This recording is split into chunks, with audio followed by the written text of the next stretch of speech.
Assalamualaikum warahmatullahi wabarakatuh.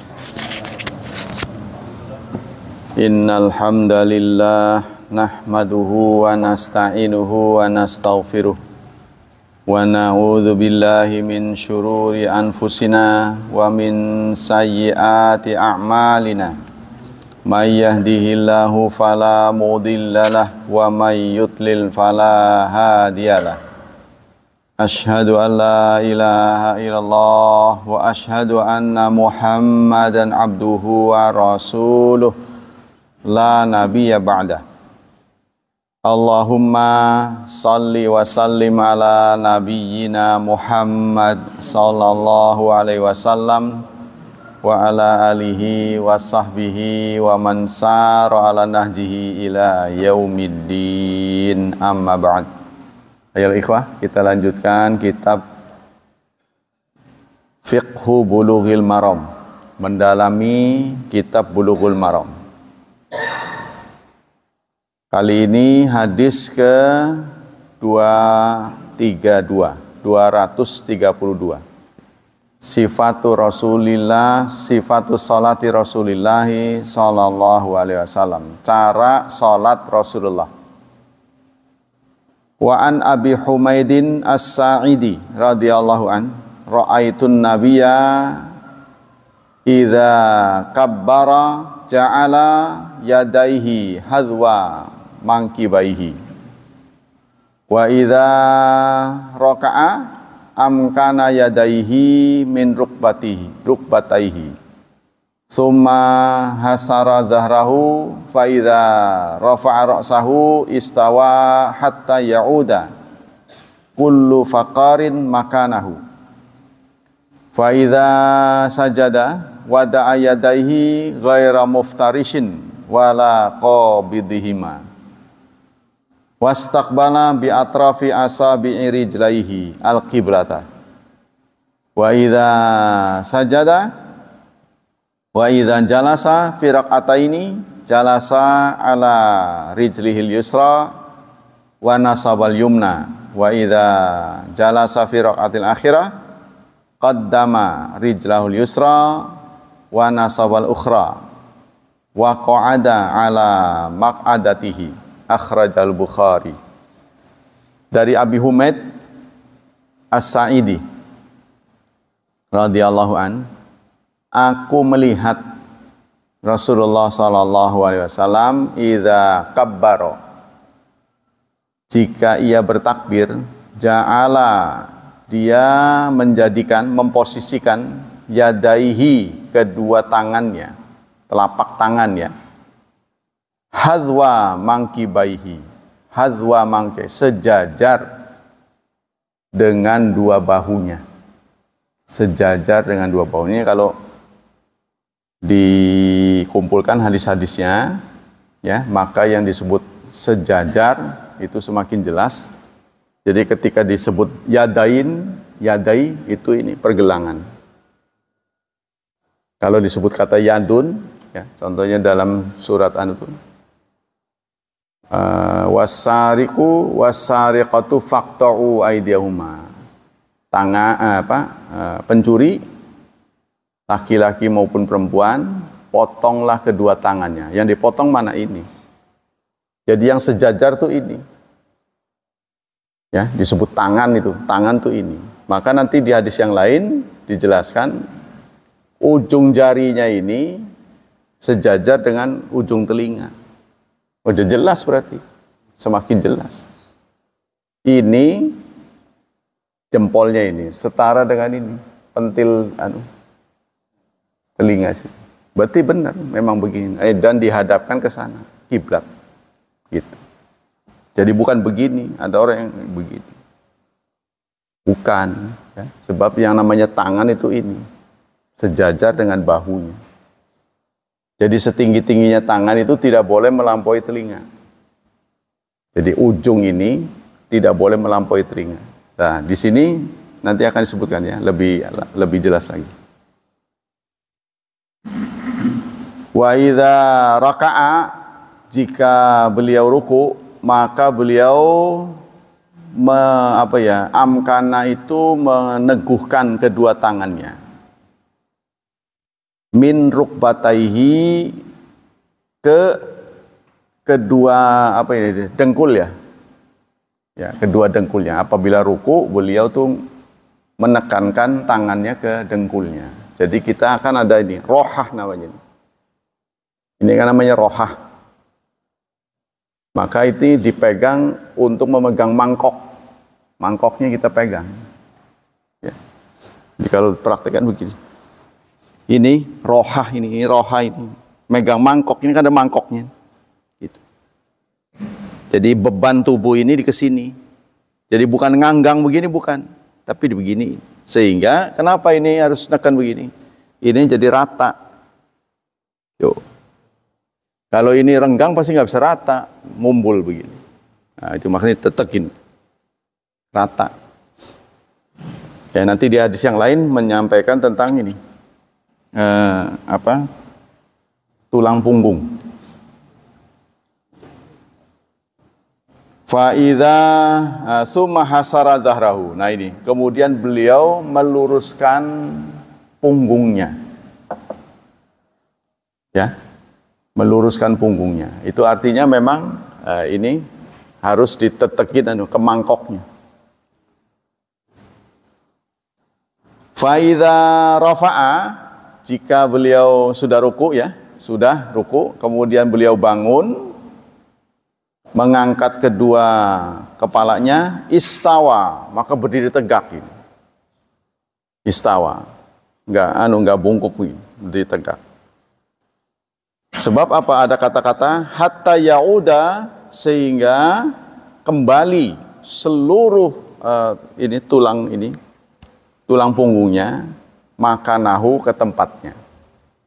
Jadi kembali tegak begini. Seluruh tulang ini tulang yang ini rusuk ya, kembali begini. Fa'idha sajada, jika beliau sujud, wada'a yadaihi, beliau meletakkan tangannya. Tangannya diletakkan, ya, ghaira muftarishin, tapi tidak membentangkan. Ya, membentangkan tuh ini, diginiin, julurin begini. Seperti binatang kan, kalau mau duduk kan begitu. Ya, kalau dia tiduran tuh, lihat binatang tuh pasti begitu. Beliau enggak membentang, jadi begini. Jadi diletakkan di tangan. Wala qabidihima, dan tidak digenggam, tidak begini. Ya, gini. Jadi tidak dilebar begini, tidak menggenggam. Jadi biasa saja letakkan tangan.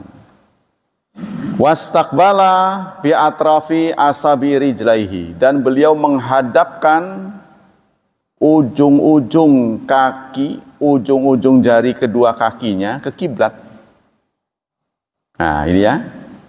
Ketika beliau sujud, nanti ini menghadapkan ke kiblat.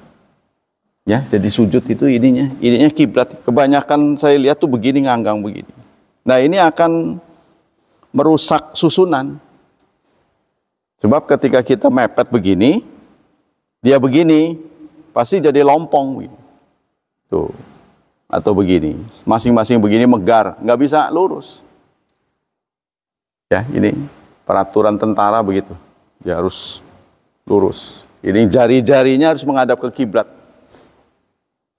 Kedua kakinya, ya, jari-jari kedua kakinya dihadapkan ke kiblat. Wa idza jalasa. Nah, setelah kita itu satu rakaat ya. Dan apabila beliau duduk fi rakaatain, di rakaat kedua, jalasa, beliau menduduki ala rijlihil yusra, kaki sebelah kiri. Ya, kaki kan ini. Kaki ya, didudukin. Nah, berarti begini dia. Dipasang, kemudian kaki kanannya ditegakkan. Berarti ini kakinya didudukin. Jadi pantatnya tidak menyentuh bumi, tapi menyentuh kaki. Kan begini. Ini namanya iftirash. Duduk begini namanya iftirash. Ya. Nah, kalau tulang kita sudah kaku ya susah. Itu namanya iftirash. Wa idza jalasa fi rakaatil akhirah. Kemudian jika beliau duduk di rakaat terakhir, qaddama, beliau mendahulukan kaki kirinya, wa nasabal ukhra, dan menegakkan kaki kanannya. Kaki kirinya dikedepankan, maksudnya masuk ke kaki kanan. Wa qa'ada ala maq'adatihi, dan beliau menduduki pantatnya. Ya. Ini maaf menggunakan kata-kata supaya jelas. Kalau iftirash yang diduduki kaki kiri, pantatnya ini enggak sampai menyentuh tanah, tapi kakinya kan? Kakinya. Tapi kalau tawaruk, ininya masuk ke sini. Berarti yang diduduki pantat nih, pantat nempel ke bumi.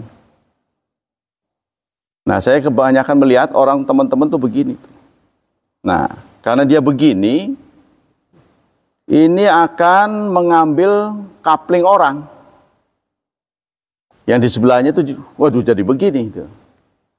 Nggak bisa tegak. Ini sebenarnya dinding ini menjadi cermin kita. Apa kita begini, miring. Ininya mengunci begini, katanya ini. Ini ngadap kiblat. Ini kaki kanan ini masuk ke sini mengunci menghadap kiblat, sehingga dikunci dia, nggak bisa melebar. Bawa praktekannya, nggak bisa melebar. Nah, karena nggak bisa melebar, dia tidak akan memakan kapling orang. Ya, kita yang di sebelah kiri karena dia menceng begini, jadi begini tuh, menceng semua tuh kalau dipoto. Jadi harus lurus, tangan kepala harus begini. Nah, ketika salam ini tidak boleh berubah. Assalamualaikum warahmatullahi wabarakatuh. Penuh. Assalamualaikum warahmatullahi wabarakatuh. Penuh. Penuhan. Full. Nggak boleh setengah. Waalaikumsalam warahmatullahi wabarakatuh. Atau begini, nggak boleh. Jadi tegak ini. Nggak boleh berubah. Karena ini harus menghadap kiblat. Kurang lebih begitu. Kurang-kurang dikit nggak apa-apa. Karena nggak mungkin kita bisa persis. Karena sampai ke kita ini dalam bentuk kata-kata, bukan gambar ya, bukan visualisasi. Nanti akan semakin lengkap. Singkatnya, hadis-hadis tentang sholat itu tidak ada yang komplit, sepotong-sepotong. Jadi dilihat ruku begini, nanti ada yang ngelihat sujud begini. Nah, ini kalau ditambal-tambal jadi satu. Jadi nggak ada yang satu deret. Seperti cerita tentang Hudaybiyah. Perjanjian Hudaybiyah itu satu hadis. Panjang 2 lembar itu. Kemarin yang saya sampaikan itu satu hadis. Nggak tahu ngapalnya bagaimana itu ya. Karena orang itu kan mendengar 5 menit nggak mungkin bisa sama. Ya pokok-pokoknya aja. Saya bicara 5 menit, Anda suruh mengucapkan sama persis, nggak mungkin bisa. Tapi sahabat bisa gitu. Itu yang makanya kenapa hadis sepotong-sepotong itu. Karena ngapalinnya yang susah. Harus sama persis hurufnya. Kalau sampai kita tidak sama persis, itu yang diancam oleh hadis Rasulullah. Man kadzdzaba alayya muta'ammidan falyatabawa maq'adahu minan nar. Barang siapa yang berdusta mengatasnamakan aku, maka dia sudah menyediakan tempatnya di neraka. Jadi yang berdusta itu bagaimana? Mengurangi, melebihkan. Ngurangin huruf nggak boleh, ngelebihin nggak boleh. Harus pas sama persis. Nah, ini yang susah. Makanya sahabat tuh ngirit-ngirit ya, dikit-dikit. Sahabat-sahabat senior takut salah. Kita jarang dengar Abu Bakar Siddiq menceritakan sabda Rasulullah. Umar bin Khattab pernah. Cuma sahabat ini kan yang paling sering ya mulazamah dengan Rasulullah. Kenapa produksinya kurang? Kan kita bertanya-tanya itu. Mereka kan kemana-mana tuh selalu bersama 4 ini. Lengket. Tapi kenapa produksinya kurang? Rekamannya kurang. Contohnya Umar bin Khattab yang terkenal pasti itu diriwayatkan oleh Umar bin Khattab, itu hadis innamal a'malu binniyat. Kalau bapak-bapak lihat dimanapun dengar hadis itu, pasti perawinya Umar bin Khattab, udah nggak salah lagi, karena itu cuma dia doang. Ya, innamal a'mal, nama itu hadis munfarid, spesial disampaikan kepada Umar bin Khattab. Kita lanjutkan. Apa kesimpulan dari hadis ini? Al hadis fihi ba'du wajibati salat wa mandubatiha. Hadis ini menyampaikan tentang kewajiban salat, ya, kewajiban salat itu namanya rukun. Rukun dan wajib dalam ajaran Islam semuanya sama kecuali dalam bab haji. Hanya bab haji yang berbeda, rukun dan wajib berbeda. Kalau rukun harus komplit dijalankan oleh pelakunya, kalau wajib harus, cuma kalau nggak bisa, bisa diwakilkan atau membayar dam, itu bedanya. Ya, dalam semua hal sama. Wa addadaha ahadum bi anasita ahkam. Ada sebagian ulama yang menggunakan hadis ini menghitung rukun salat yang disampaikan dalam hadis ini, katanya ada 6, yaitu hayatul julus, ghaira mutlaqil julus, yaitu tentang duduk. Wa tafriqa bainal julus li tasyahud akhir wa tasyahud awal wal akhir, dan membedakan tasyahud awal dan tasyahud akhir. Duduk tasyahud awal namanya iftirash. Duduk tasyahud akhir namanya tawarruk. Itu nggak bisa diterjemahkan. Tawarruk aja gitu. Ada lagi ik'a. Ya, ada mutarabbi. Mutarabbi itu sila kayak kita begitu. Sila. Nah, ini. Sila. Sila. Sila kan begini. Ya?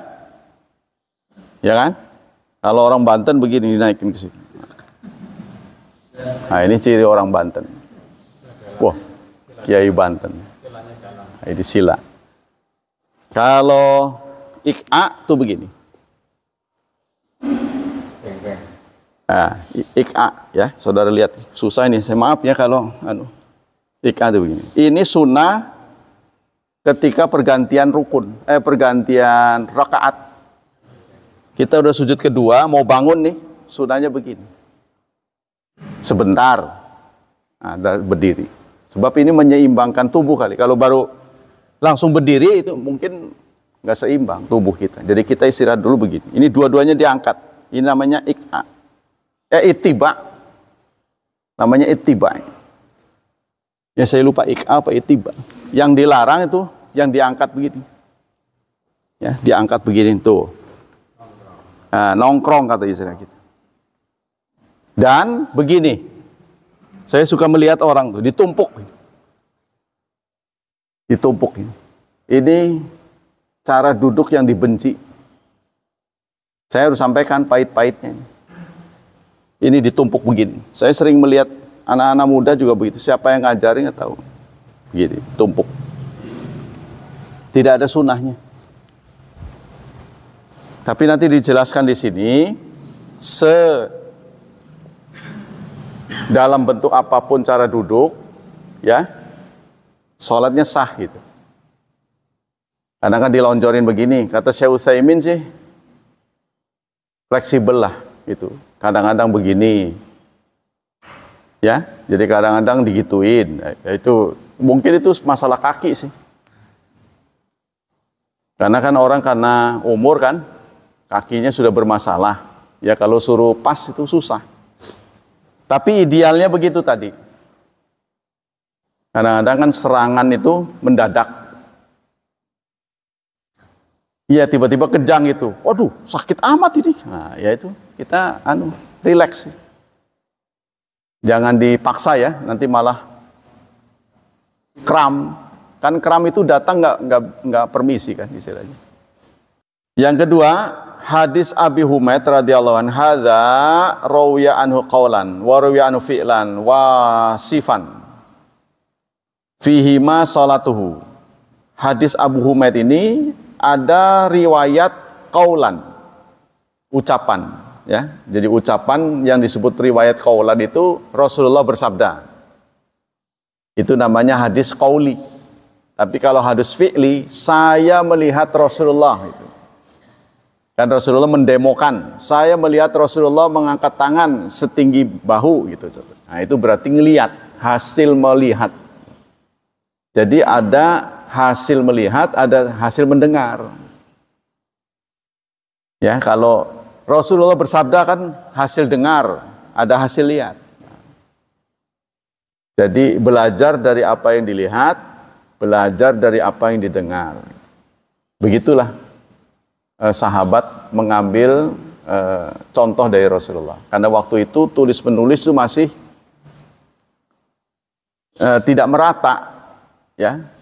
Kemampuan tulis menulis itu belum merata. Kita ingat waktu perang Badar, banyak tawanan, ya. Apa tebusannya?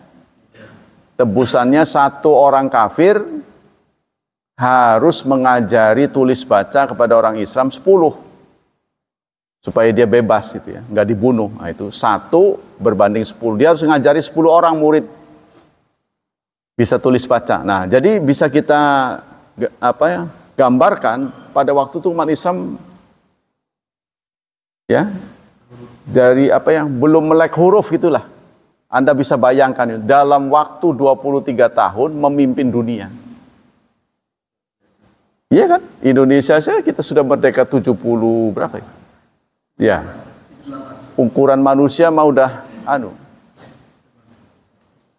Tapi saudara, ada beberapa orang ahli sejarah menenangkan kita bahwa proses kita sekarang ini kerah itu istilahnya, kerah dalam bahasa Jawa itu kerah. Sesama saudara berantem mulu. Itu adalah perkembangan biasa yang dilewati oleh negara-negara maju. Ya, proses itu. Proses untuk maju itu ya memang begitu itu. Nanti kerah, hantem-hanteman, begitu. Cakar-cakaran. Nah, setelah itu dia sadar. Berantem terus akhirnya rumahnya dimaling. Jadi maling masuk dia berantem terus tuh. Maling. Nah, mereka lalu bersatu. Gitu. Ketika mereka menyadari musuhnya sama, mereka bersatu. Ya seperti sekarang inilah, kita harus ingat akidah. Semua yang ada, pahit ataupun manis, enak tidak enak, nyaman tidak nyaman, itu seizin Allah. Satu. Tidak ada satupun peristiwa, baik yang kita suka atau tidak suka, kita benci, kita tidak benci, itu ada seizin Allah. Nah, izin Allah ini dibagi dua, ada yang diridhoi, ada yang tidak. Orang maling, seizin Allah, iya, tapi tidak diridhoi. Orang berzina, orang membunuh, dan sebagainya. Termasuk keberadaan orang kafir. Termasuk keberadaan orang kafir. Katakan kita benci, ya, keputusan pemerintah banyak memberi akses pada orang Cina, contohnya gitu. Itu seizin Allah.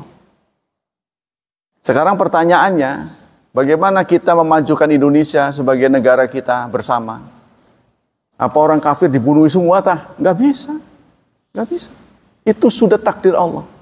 Yang ada adalah bagaimana Anda punya kebaikan, Anda punya keunggulan, disebarin. Menyangkut kebenaran, menyangkut agama orang lain, menyangkut tindak tanduk orang lain yang berbeda dengan kita. Ya, kita mempunyai agama, itu harus kita benarkan. Mana agama yang benar? Ya Islam. Kita tidak boleh membenarkan agama lain. Bagaimana status kita merespon agama lain? Kita menghormati mereka. Mau tidak mau, karena kita hidup di satu ruang. Ya, dan banyak ayat yang memang mengarahkan kita ke situ. La ikraha fiddin. Tidak ada paksaan pada agama. Kita harus berkeyakinan. Apalagi di masalah khilafiyah. Ya. Dalam Islam, kalau itu di luar Islam. Kalau dalam Islam itu kita harus cermat menangani, merespon mana bid'ah, mana khilafiyah. Bid'ah harus dimusuhi. Ya, tapi khilafiyah tidak bisa dimusuhi. Kita harus berlapang dada karena beda sudut pandang. Dan itu sudah terjadi sejak zaman sahabat. Zaman sahabat, seperti Rasulullah pernah menyuruh ya, ketika beliau mengirim ekspedisi perang, jangan sholat asar kecuali di Bani Quraidah. Ketika dalam perjalanan masuk waktu asar, sebagian sholat. Kamu nggak dengar Rasulullah nyuruh begitu. Yang penting jangan ke maghriban, kata dia. Maksud Rasulullah yang penting jangan ke maghriban. Jadi pokoknya kamu sholat asalnya di Bani Quraidah gitu. Katakan Bani Quraidah itu Serang atau Cikande. Pokoknya kamu sholat asarnya di Cikande. Baru tiba di Serang, masuk waktu asar. Sebagian sholat asar. Kenapa sholat asar pada suruhnya di sana? Rasulullah menyuruh kita ini supaya nggak ke maghriban. Kalau bisa sekarang kenapa harus nanti gitu. Gitu kata sahabat. Nah, kedua-dua peristiwa ini ketika mereka pulang disampaikan pada Rasulullah. Kata Rasulullah nggak menegur. Ya. Jadi semuanya benar. Karena itu dalam Islam itu ada fleksibilitas. Jadi longgar. Gimana nyamannya aja. Jadi nggak diterapkan satu saja gitu. Sehingga kaku. Ya, jadi ada memang dalam syariat itu longgar. Seperti berdiri. Sholat wajib berdiri. Harus berdiri. Bagi orang yang sehat. Kalau sakit ya diduduk. Nggak bisa duduk, berbaring. Dan begitu seterusnya. Kan ini fleksibel namanya. Yang sering saya katakan itu dalam bahasa Jawa, mulur mungkret. Syariat itu mulur mungkret. Ketika kita besar badannya, dia membesar. Ketika kita kecil, dia mengecil. Kayak kolor, bisa dipakai siapa saja, all size.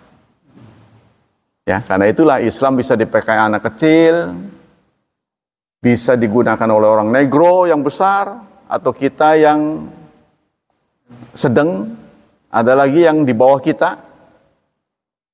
Ya, dulu namanya orang Cina itu kecil-kecil sebenarnya, pendek-pendek, karena mereka mengerti gizi. Sekarang udah tinggi-tinggi.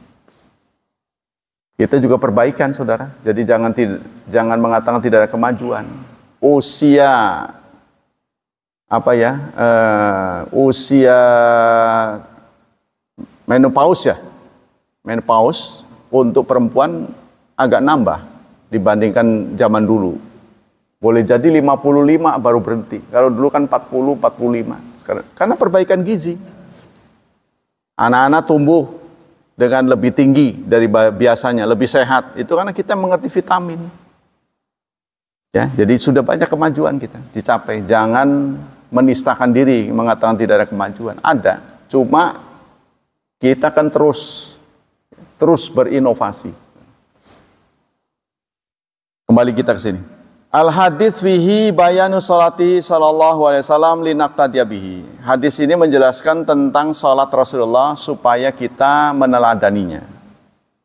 Wa fi muqaranah, di dalamnya ada muqaranah, perbandingan raf'ul yadain li takbiratul ihram, mengangkat kedua tangan untuk takbiratul ihram. Wa hadza mimma tafaqa ala riwayati ma'a qauli sallallahu alaihi wasallam sallu kama ra'aitumuni usalli. Karena Rasulullah pernah memberikan pernyataan, sholatlah seperti kalian melihat aku sholat. Karena sholat ini kan lebih banyak gerakan, ya, sehingga untuk menirunya sulit disampaikan dengan kata-kata. Maka harus contohkan, dipraktekkan. Seperti renang, ya, renang, belajar sepeda, bisa naik sepeda. Kalau ada orang bertanya yang nggak bisa naik sepeda kepada yang bisa, gimana sih cara naik sepeda? Nah, kita kan menjelaskannya susah. Kamu naikin di sadelnya terus kamu ontel, ya kan? Di ontel bagaimana sih? Ini contohnya, pasti begitu. Berenang juga begitu. Bagaimana sih berenang? Harus praktek. Susah ngejelasinnya. Begitu juga ngomong. Saya nggak bisa ngomong. Dia justru ngomong itu supaya bisa ngomong. Kalau nggak ngomong nggak bisa-bisa. Kamu bisu? Nggak bisu. Tapi nggak bisa ngomong. Ya, nah, jadi supaya bisa ngomong, maka harus ngomong. Gitu. Tuh, kalau kita pendiam saja, ya memang sih nanti ada hadis yang menjelaskan kalau kamu tidak bisa bicara baik-baik, diam saja. Ya, tapi kalau terlalu lama diam nanti suruh bicara malah nggak bisa. Ya kenapa pejabat itu ngomong kok jadi pinter? Perasaan dia sekolahnya sama saya pinter saya. Begitu dia jadi pejabat, pinter karena terbiasa. Satu hari salahnya 10 pertama. Kedua 9, terus menyusut. Nah, kita lanjutkan. Hadis yang lain dari Ali bin Abi Thalib radhiyallahu an Rasulillah sallallahu alaihi wasallam. Dari Rasulullah, kana idza qama ila shalah qal wajjahtu wajhiya ila qaulihi minal muslimin. Allahumma antal maliku la ilaha illa anta rabbi wa ana abduka ila akhirih. Rawahu Muslim. Kemudian dalam catatan lain ada tulisan begini, anna dzalika fi salatil lail, bahwa bacaan itu untuk salat malam. Hadis riwayat Muslim. Hadis ini menyampaikan pada kita ya bahwa tentang doa istiftah. Salah satu doa istiftah ya, terutama secara khusus dibaca untuk salat malam. Ya, itu adalah wajjahtu wajhiya. Rasulullah mengucapkan wajjahtu wajhiya lilladzi fataras samawati wal ard hanifan musliman hanifan wa ma ana minal musyrikin katanya. Di satu hadis tidak ada muslimannya, hanifan wa ma ana wa ma wa nusuki wa mayaya wa mamati lillahi rabbil alamin la syarika lahu wa bidzalika umirtu wa ana minal muslimin. Allahumma antal maliku la ilaha illa anta. Itu ya? Lilladzi fataras samawati hanifan. Nah, itu tidak ada muslimannya. Ya. Jadi wajjahtu wajhiya lilladzi fataras samawati wal ard hanifan wa ma ana minal musyrikin. Inna salati wa nusuki wa mahyaya wa mamati lillahi rabbil alamin la syarika lahu wa bidzalika umirtu wa ana minal muslimin. Dalam catatan yang disebarkan untuk anak murid di kalangan kita ini, itu kebanyakan berhenti di situ. Wa ana minal muslimin. Sebenarnya hadis ini lengkapnya adalah ada tambahan ya, yaitu Allahumma antal maliku la ilaha illa anta, ya kan? Anta rabbi wa ana abduka wa ana ala mana nih? Wa tarafu bi dzalamtu nafsi wa tarafu bi dzambi faghfirli fa innahu la yaghfiru dzunuba illa anta wahdini li asani akhlaq la yahdi li asaniha illa anta wasrif anni sayyi'aha la yasrifu anni sayyi'aha illa anta. Ya, labbaika wa sa'daik wal khairu fi yadaik wasyarru laisa ilaik ana bika wa ilaik astaghfiruka wa atubu ilaik. Nah, selesai sampai di situ. Ya, ini panjang sebenarnya. Tapi kalau hafal mah pendek. Ya, jadi ringkasnya lengkapnya adalah wajjahtu wajhiya, ini juga sepotong nih. Wajjahtu wajhiya lilladzi fataras samawati wal ard hanifan wa ma ana minal musyrikin. Inna salati wa nusuki wa mahyaya wa mamati lillahi rabbil alamin la syarika lahu wa bidzalika umirtu wa ana minal muslimin. Allahumma antal maliku la ilaha illa anta. La ilaha illa anta anta rabbi wa ana abduka. Dzalamtu nafsi wa taraftu bi dzambi. Faufili dzunubi jami'an innahu la yaghfiru dzunuba illa anta wahdini li asani akhlaq la yahdi li asaniha illa anta wasrif anni sayyi'aha la yasrifu anni sayyi'aha illa anta. Terus apa? Labbaik wa sa'daik wal khairu fi yadaik wasyarru laisa ilaik ana bika wa ilaik astaghfiruka wa atubu ilaik. Nah, itu doa istiftah untuk sholat malam. Ya, biasakan sholat malam. Salatul lail yahtami ana yakhtasu bi hadza dzikr. Boleh jadi hadis ini dirawikan oleh Muslim, ada catatan untuk sholat malam bahwa Rasulullah menggunakan doa istiftah ini untuk sholat malam. Atau ada yang menyatakan bisa dipakai untuk umum, ya, jadi tidak sholat malam saja. Tapi beliau tercatat sholat malam menggunakan doa ini. Inna tawaju bisighatil ula amun walil musalli ayyudhifa al-qismi tsani fi salatil lail. Jadi seyogyanya orang yang sholat, ya, ketika menggunakan doa istiftah ini digunakan yang lengkap. Paket lengkap. Ya. Hadis berikutnya, an Abi Hurairah radhiyallahu an qala Rasulullah sallallahu alaihi wasallam idza kabbara lis-shalah sakata hunai'atan. Suatu saat diriwayatkan oleh Abu Hurairah setelah takbir, ya, setelah takbir beliau terdiam sejenak. Jadi setelah Allahu Akbar enggak langsung baca alhamdulillah, enggak langsung, ya. Qabla ayaqra, sebelum beliau membaca, fasa'altuhu, kata Abu Hurairah, lalu aku bertanya, Anda diam itu baca atau apa gitu, ya? Ngapain gitu kan diam itu? Lalu Rasulullah menjawab, aqulu Allahumma ba'id baini wa baina khatayaya kama ba'adta bainal masyriqi wal maghrib. Allahumma naqqini min khatayaya kama yunaqqas thawbul abyadu binad danas. Allahumma ighsilni min khatayaya bil ma'i was salji wal barad. Hadis ini muttafaqun alaih, kuat sekali, ya. Sehingga hadis ini, ya, dipakai oleh Tarjih Muhammadiyah sebagai doa istiftah yang terbaik. Terbaik. Tapi pengikut Muhammadiyah kadang-kadang salah. Salahnya gimana? Dia mematenkan doa ini. Jadi barang siapa yang membaca istiftah bukan dengan ini, sesat katanya. Wah, apa-apa sesat. Ini kan sunnah. Nggak dibaca pun nggak ada masalah. Nah, ini harus ngerti bahwa ini sunnah. Ya.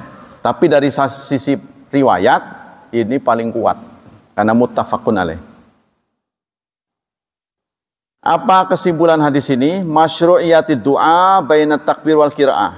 Disunnahkan, ya, doa antara takbir dan qiraah.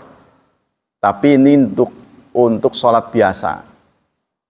Kalau sholat janazah itu tidak disunahkan doa istiftah. Ya, karena memang dibungkus supaya cepat. Sholat janazah itu memang paketnya paket cepat. Kalau kita ingin berdoa, letakkanlah setelah takbir ketiga atau keempat.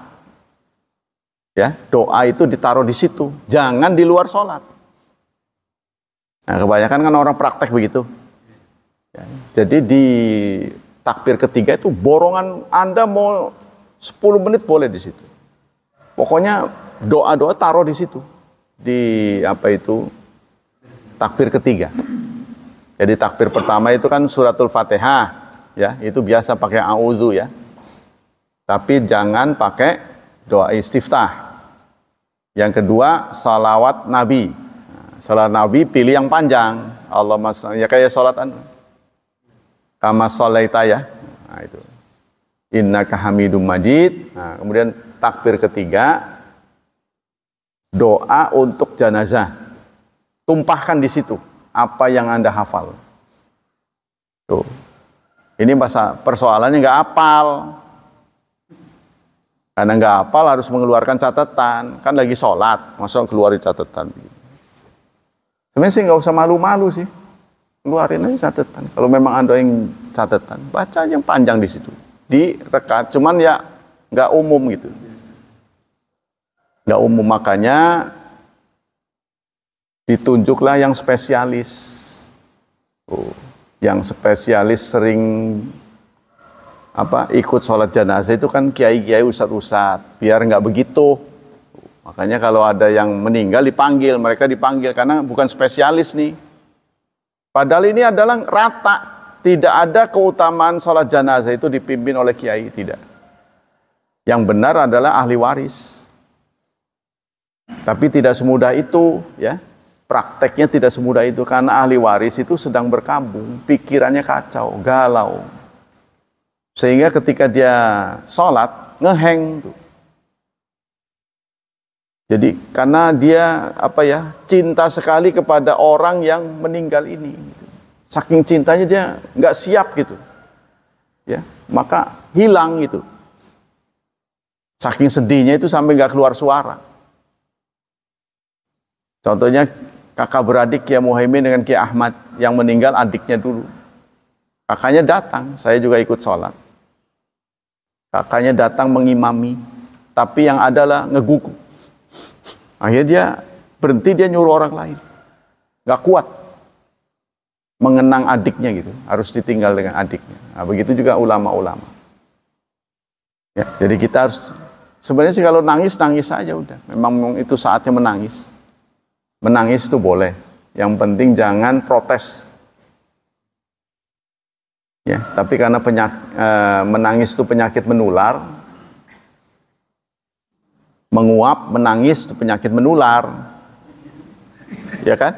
Makanya banyak orang pakai kacamata hitam supaya nggak ketahuan saya nangis. Itu maknanya. Kalau kacamata hitam dipakai untuk ke kuburan saya setuju, tapi kalau pakaian itu nggak ada rekomendasi dari Rasulullah. Kesepakatan orang itu menandai kematian dengan hitam, benderanya kuning. Ya kan? Tapi dengan bendera kuning kita, kematian gitu.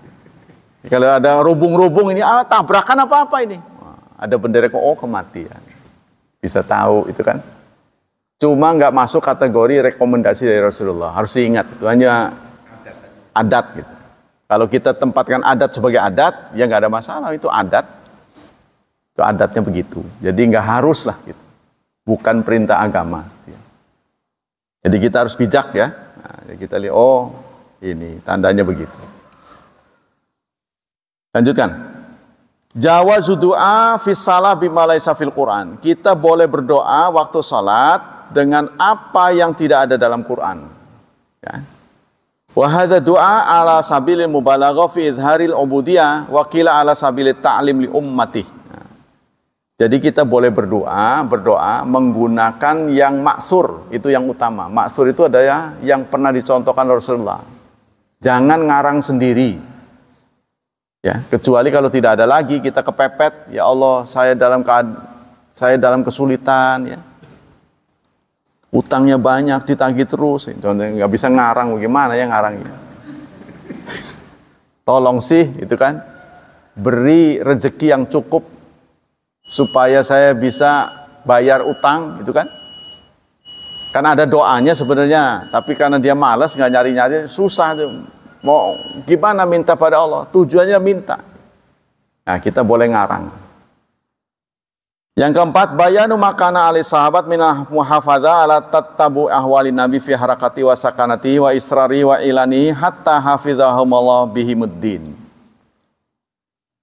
Yang keempat adalah keutamaan sahabat dalam mendeteksi gerak dan diamnya Rasulullah. Apapun yang dilakukan oleh Rasulullah, sampai bernafas pun kalau bisa dideteksi, itu dideteksi. Ya, apa saja ditiru gitu loh. Jadi karena memang ada perintah tiru gitu kan. Nah, nanti apa semua harus ditiru. Kalau ada hal yang dilihat dan didengar tidak harus ditiru, maka akan turun ayat. Contohnya beristri 9. Beristri 9 apa harus ditiru? Turun ayat. Khalisatan laka. Ini khusus untukmu. Min dunil mu'minin. Tidak berlaku untuk orang mukmin. Tuh ada anunya. Ada teguran dari Allah. Oh, ini khusus buat Nabi. Begitu juga sholat malam. Wa minal laili fatahajjat bihi nafilatan lak. Sebagian malam gunakan tahajud sebagai nafilah untukmu. Untukmu. Nah, untuk Rasulullah salat malam itu wajib. Beliau nggak pernah tinggal salat malam. Tapi untuk umatnya nafilah, masuk kategori sunnah. Dari Umar radhiyallahu an, jadi pernah juga tiruan sahabat yang salah, yang dikoreksi. Contohnya setelah mimpin sholat, Rasulullah menegur, kenapa kalian lepas sendal?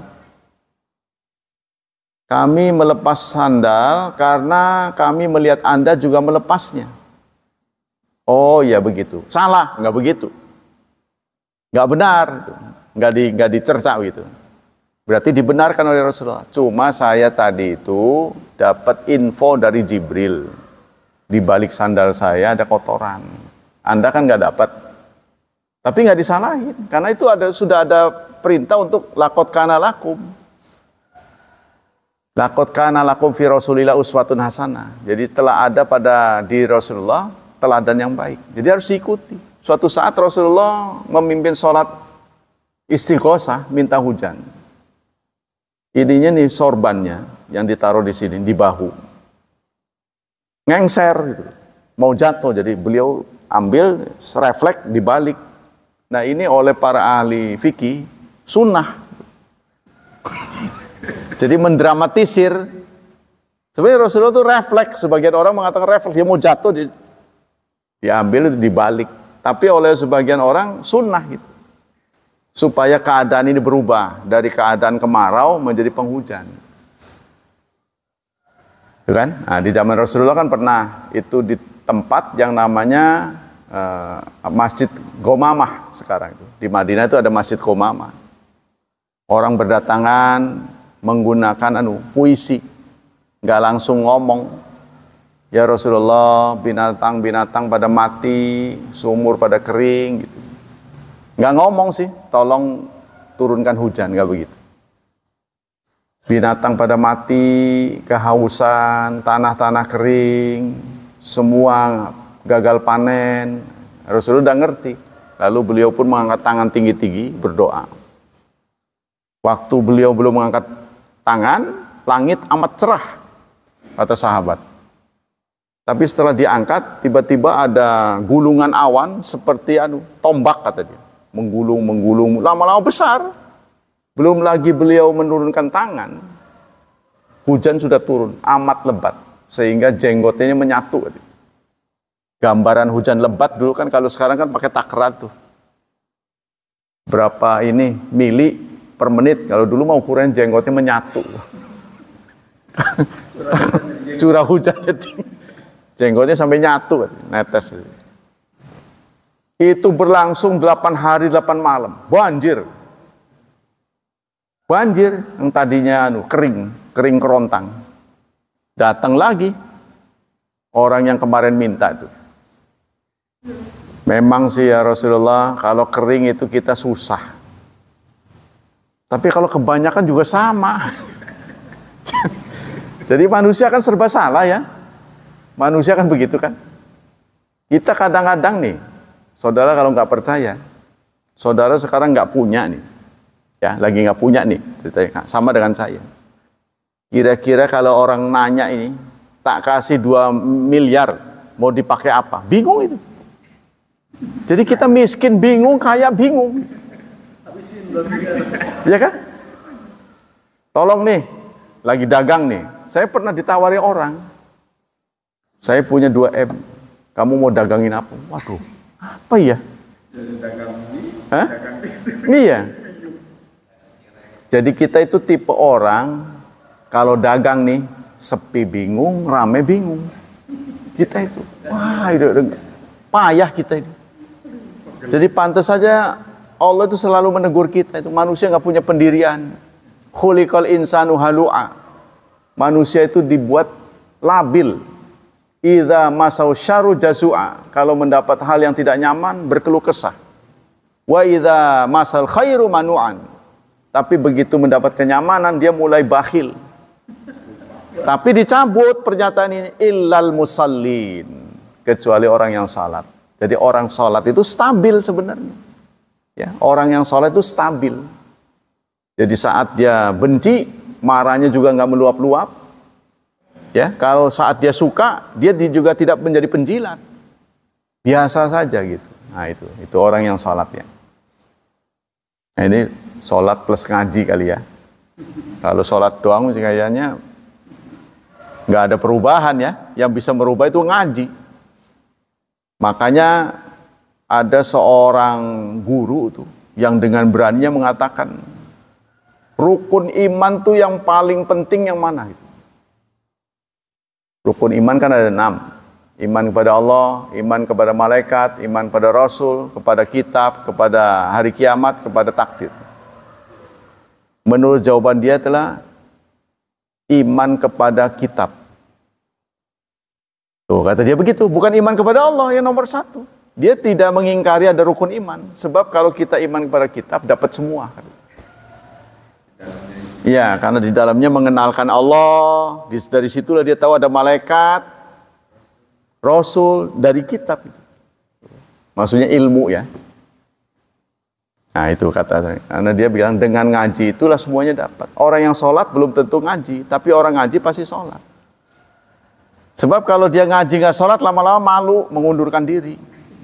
Kan gitu. Waduh, dikritik terus saya nih. Kan gitu. Lanjut. Qala Umar radhiyallahu anhu al-istiftah hadza mauqufan. Dalam hadis yang lain diriwayatkan oleh Umar, beliau mengatakan subhanakallahumma wa bihamdik. Tabarakasmuka wa ta'ala jadduka wa la ilaha ghairuk. Nah, Umar sering mengucapkan doa ini untuk istiftah. Ya. Di sini ditulis oleh Ibnu Hajar sanadnya munqati'. Sanad itu kan urut-urutan perawi, munqati'. Maksudnya kalau ketika A mendapat dari B, teliti punya teliti, A dan B ini nggak pernah ketemu, masa hidupnya aja berbeda, ya. Saat B masih hidup, A sudah mati atau sebaliknya. Ini nggak mungkin dia nerima langsung, berarti ada yang kosong nih, ada tengah-tengah antara A dan B. Siapa ini? Karena kalau nggak jelas, maka hadisnya diturunkan derajatnya. Tapi nanti dari riwayat lain, redaksinya sama. Perawinya lengkap, bentuknya sama, cuma ini perawinya lengkap. Kalau ini ada yang ompong, maka ini jadi kuat lagi. Gitu hadis-hadis. Nah, cuma kita nggak paham ini. Kitabnya kalau dibaca itu menjenuhkan. Wong saya kan di BBS itu ceritanya pada ngerti hadis gitulah. Tak bacain kitab hadis, bosen dia. Saya bacain kitab hadis, spesial yang suka dibaca hari Rabu ya, pendamping dari tafsir. Kan di sini mah dibaca matannya, di sana saya baca perawinya. Takutnya dia pinter gitu kan. Jenuh dia, minta ganti kitabnya. Oh sama berarti. Katanya ahli hadis. Jadi satu hadis itu perawinya kadang-kadang 2 lembar. Dari A, A dari B, B dari C. A ini sebenarnya namanya ini gitu. Dia tinggal di sini terus menceritakan tentang A. Yang keduanya B. Itu berlembar-lembar itu. Padahal hadisnya cuma sedikit. Ya, jadi itu mungkin spesialis buat orang yang khusus membahas ini tentang hadis. Yang kedua, innal ahadits wa warida fil istiftah muta'addidatun. Hadis-hadis yang meriwayatkan tentang istiftah, doa yang dibaca setelah takbir menjelang baca Quran, ya, itu jumlahnya banyak, muta'addidat. Wa bi ayyihima istaftaha hasala sunnatul istiftah. Dengan doa manapun yang dia baca, maka kesunahan sudah tercapai. Ya. Anjuran di sini kalau kita sholat sendiri digabung tuh. Apa doa iftitah yang kita hafal digabung semua. Tapi kalau kita jadi imam, pilih salah satu. Ya, karena kita memang tidak boleh terlalu menyulitkan orang. Jadi doa istiftahnya satu pilih. Tapi kalau satu dipilih itu jangan setengah. Yang suka kita baca itu wa ana minal muslim itu baru setengah. Jadi Allah ada lagi Allah mantal maliku dan seterusnya. Yang keempat, ya, yang ketiga, idza kana musalli imaman lam yazid ala ahadihia. Kalau seseorang jadi imam, ya doa istighfarnya jangan panjang-panjang. Wa in kana munfaridan au imaman di qaumin mahsurin. Tapi kalau seseorang menjadi imam, khusus makmumnya sudah maklum, ya makmumnya nggak puas dengan yang pendek. Jadi makmumnya itu udah sifatnya ini udah Kopassus punya ini. Ya. Justru kalau pendek dia marah gitu. Wah, pendek amat. Pengen yang lama gitu. Contohnya gitu kan, supaya betul-betul wareg gitu. Nah, boleh dia baca gitu. Doa istiftahnya yang lama. Terus bacanya Rasulullah juga pernah mencontohkan sholat maghrib itu dengan membaca apa itu? Al-A'raf ya, lebih dari 1 juz. Sholat maghrib, nah itu pernah dicontohkan oleh Rasulullah. Ya karena mereka itu sudah memang udah memang merasa enjoy dengan sholat. Lalu bahasanya juga bahasa mereka, ya kan? Kan Quran itu bahasa mereka. Jadi mereka ngerti kalau kita kan nggak ngerti. Aduh lama amat, udah nggak ngerti. Kalau yang ngerti sedikit terbantu. Yang dibaca tuh, qad aflahal mu'minun, sungguh beruntung orang mukmin. Kan kita tahu tuh, alladzina hum fi salatihim khashi'un, yang salatnya khusyuk, tidak banyak bergerak, ya, khusyuk. Oh iya. Gitu. Tapi kalau yang nggak ngerti tuh, itu dianggapnya baca mantra-mantra, kok lama amat itu, kan? Yang terakhir, doa ul istiftah yaqra sirran. Doa istiftah ini bacanya sir, artinya nggak dikerasin. Ya. Wa idza taraka amdan aw sahwan lam ya'ud ilaihi li fawati mahali. Kalau lupa baca, nggak usah diulang. Contohnya begitu takbir, Bismillahirrahmanirrahim, lupa, udah nggak usah kembali lagi, nggak sunnah diulang gitu. Ya, jadi kalau kita udah lupa ya sudah tinggalkan saja. Wala yatadarakahu fi baqi rakaat, artinya di rakaat lain. Nah, bagaimana kalau kita sholatnya ketinggalan? Apakah setelah takbir itu harus baca doa iftitah? Kalau kita yakin imamnya lama, nggak buru-buru, ya kita baca. Tapi kalau nggak yakin, lebih baik kita kejar yang rukun. Ya, takutnya Fatihah belum selesai dia udah ruku. Kalau kita sholatnya ketinggalan. Au fata ruku, au fata adai. Jadi wala yusannu, doa iftitah itu tidak disunahkan bagi orang yang takut gagal membaca qiraat, gagal membaca Fatihah di belakang imam. Karena kita ketinggalan ya. Contohnya kita masuk telat sholat zuhur. Nah, kita kan nggak tahu nih bacaan imam sampai di mana ini, ya. Kemudian dari sisi bacaan itu juga dia lambat apa cepat, kita nggak tahu. Maka supaya tidak berisiko, kita langsung baca Fatihah. Gitu. Tapi kalau kita tahu lama, ya kita baca doa istiftah. Maksudnya Rasulullah tidak menyalahkan seperti tadi itu. Jangan sholat wala yusalliyana ahadukumul asra illa fi Bani Quraidah. Jangan sekali-kali di antara kalian sholat asar kecuali di Bani Quraidah. Kemudian ekspedisi ini ketika datang waktu sholat, mereka terpecah menjadi 2. Satu sholat, yang satu enggak sholat. Karena patuh pada apa yang disabdakan oleh Rasulullah, dipesankan oleh Rasulullah. Ketika mereka pulang ke Madinah, mereka ceritakan itu semua. Rasulullah tidak menganulir. Oh, kamu yang sholat itu melanggar, jangan diulangi, enggak begitu. Oh, begitu didengar begitu aja. Beliau mendengar saja. Berarti ini dipandang oleh para sahabat ini adalah bentuk fleksibilitas. Jadi hukum Islam ini tidak dipatenkan harus begini gitu. Ya. Dan Rasulullah tidak menyarankan untuk bertanya. Yang bagus yang mana ya Rasulullah? Jadi sesuatu yang dibiarkan itu jangan ditanya. Kalau ditanya nanti persempit.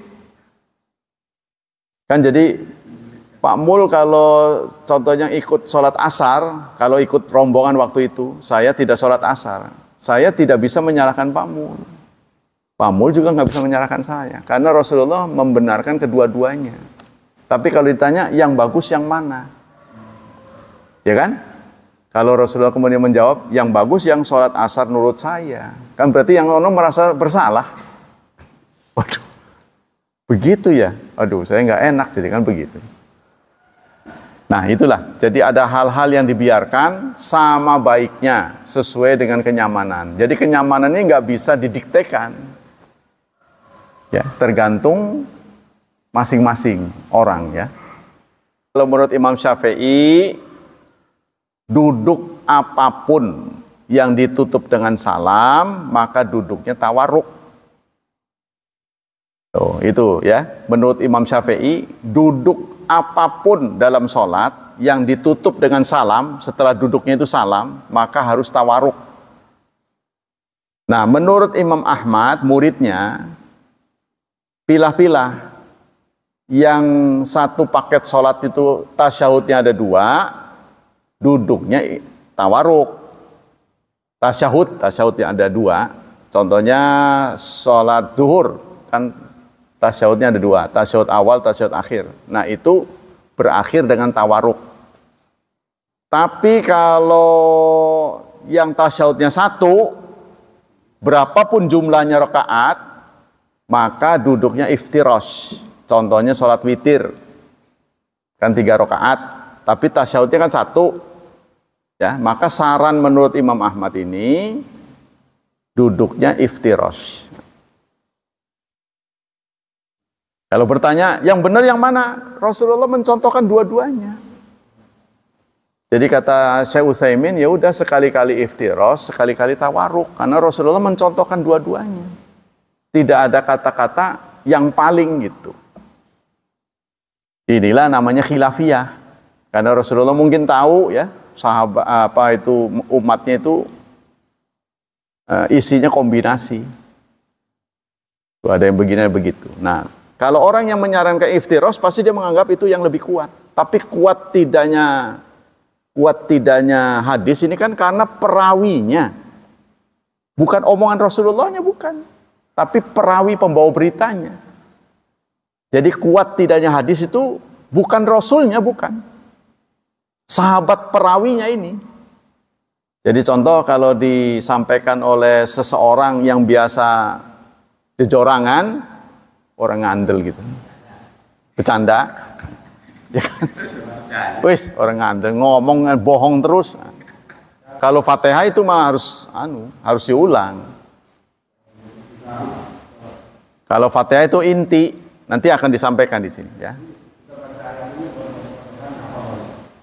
Yaitu nggak boleh sengaja. Kalau lupa, Fatihahnya harus disusulkan. Ya, karena baca ayat itu sunnah hukumnya dan tidak diwajibkan harus ayat ini. Kalau Fatihah kan harus itu, nggak boleh ganti kan? Fatihah itu harus itu. Kalau ayat kan pokoknya ayat. Nggak harus itu gitu, nggak harus Al-Falaq An-Nas contohnya, nggak harus kan. Ayat apa saja, sunnahnya ayat walaupun sepotong. Itu pun buat sholat sunnah. Jadi bapak-bapak sekalian kalau sholat sunnah tetap lengkapi dengan ayat walaupun sepotong. Contohnya Qul huwallahu ahad, Allahu akbar. Pokoknya isi dengan ayat. Jangan sampai dikosongin, jangan kita mengira sholat sunnah itu Fatihah doang. Itu tidak, tetap harus ada ayat walaupun sedikit. Itu ya, nanti ada hadisnya lah tentang duduk tadi nanti. Dan ini kan sudah disampaikan bahwa ini versi Syafi'i, ini ya. Nanti kalau kita bisa bandingkan ini, saya bisa bawa 3 ini, yang satu hadis akan panjang nanti. Boleh sewaktu-waktu nanti saya bandingkan ya, supaya kita yang lahir di kemudian hari nggak tahu apa-apa. Kata mereka kuat, kata mereka sohi gitu. Sebenarnya semua juga katanya, Wong hidupnya nggak di zaman sahabat. Ya kan? Sebenarnya sih katanya, oh ini yang lebih kuat. Kata siapa? Ini yang ngomong kuat. Yang ngomong ini kan dia. Benar lebih kuat. Kata dia, enggak, yang kuat ini. Kalian berantem terus, saya manusia modern jadi bingung nih, mana yang ikut. Nah mereka udah nggak bisa dipanggil lagi. Suruh rapat gitu. Putusin yang kuat yang mana? Bingung amat. Nggak bisa begitu. Belakangan kemudian lahir Albani. Ya kan? Albani itu. Itu ingatannya sangat kuat. Dia menulis buku hadis, inilah hadis yang sahih. Tetap aja orang nggak terima. Dasar Wahabi gitu. Padahal itu karya apa istilahnya fenomenal itu. Monumental itu. Seorang yang hafalannya kuat. Suatu saat perpustakaan Arab Saudi terbakar. Inilah orang tahu bahwa Albani ini kuat. Dan tentu saja pemerintah Arab Saudi sangat sedih karena banyak yang belum ada kopiannya. Tapi Albani bisa menulis buku yang sudah terbakar itu ditulis. Apalagi hadis ya. Dia kecil buat dia. Waktu Albani ada, Bin Bas ada. Jadi dia ada. Tapi kelompok pengajiannya lebih banyak Albani. Jadi Bin Bas di Masjidil Haram mengadakan pengajian, Albani juga mengadakan pengajian. Tapi yang banyak peminatnya Albani. Dan Bin Bas ditanya, Syekh, Anda tahu nggak yang datang itu lebih banyak sono? Dia mengatakan, dzalika fadlullah yu'tihi mayasya. Inilah yang orang kagum pada Bin Bas karena beliau sabar. Itulah karunia Allah. Tidak bisa dikuasai manusia. Inilah anugerah Allah. Dan Bin Bas, catatan buat kita adalah buta. Bin Bas itu buta, ya, itu pengarang hadis,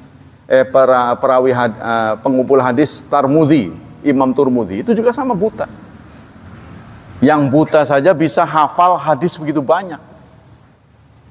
Ya, makanya kita udah melek, tapi ya hafal sepotong lupa 2 potong. Demikianlah. Nanti kita masih ada lagi. Nah, coba sekali-kali nanti saya hadirkan beberapa buku hadis supaya Anda bisa terbuka gitu ya. Bahwa mereka juga punya pedoman masing-masing. Dalam hadis yang sama. Ini Bulughul Maram ini ada pengarangnya Syekh Utsaimin, Shalih Fauzan, ya. Nah, dan ini Fiqh Bulughul Maram. Demikianlah. Hadirin hafizani wa hafizakumullah, kajian kita pagi ini ya. Semoga Allah memberikan pahala yang berlipat untuk kajian kita, melindungi dan menyelamatkan kita dari wabah dan fitnah, dari syubhat dan syahwat. Dan secara khusus kita berdoa untuk Allah, untuk anak-anak kita yang menghadapi tantangan lebih berat daripada kita. Semoga mereka dimudahkan, diberkahi, dan dibimbing untuk menjadi hamba-Nya yang salih dan salihat. Subhanakallah wa bihamdik, asyhadu an la ilaha illa anta astaghfiruka wa atubu ilaik. Wassalamualaikum warahmatullahi wabarakatuh.